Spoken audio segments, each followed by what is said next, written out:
Well, Arizona voters will see recreational marijuana on the ballot in November. Enough signatures were submitted by Smart and Safe Arizona, a citizens initiative to legalize cannabis for adult use in the state. 13 on your sides, Cody Lee breaks it all down for us.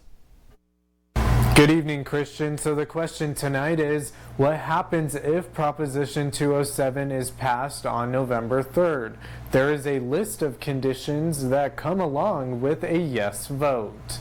Once again, Arizona will have pot on the ballot in November. The Arizona Department of Health Services would have complete control over the safe sale of marijuana, including testing and inspecting products. Dispensaries in the desert Southwest and nearby Imperial County have already been through the process of being able to sell recreational marijuana. Spencer Andrews is the Public Affairs Director for March and Ash Dispensary. Was all put under one framework, so medical and recreational, and it really left it open to the local jurisdictions as to whether they decided they wanted to be recreational or medicinal. According to exclusive projections from the 2020 edition of the Marijuana Business Fact Book, retail sales of medical and recreational cannabis in the United States are on pace to eclipse $15 billion by the end of 2020, an increase of approximately 40% over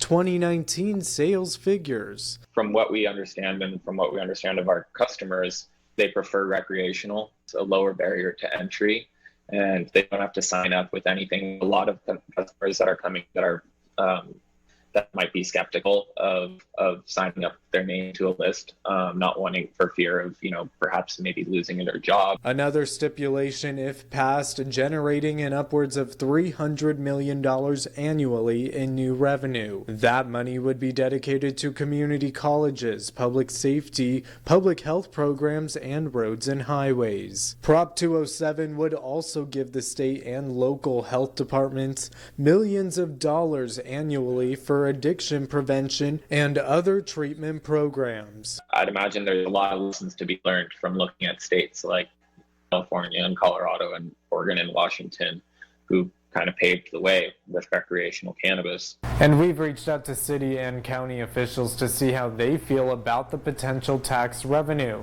but they have declined to comment where they stand at this time. Reporting in Yuma, Cody Lee, 13 on your side. All right, Cody, thanks for that. We're going out to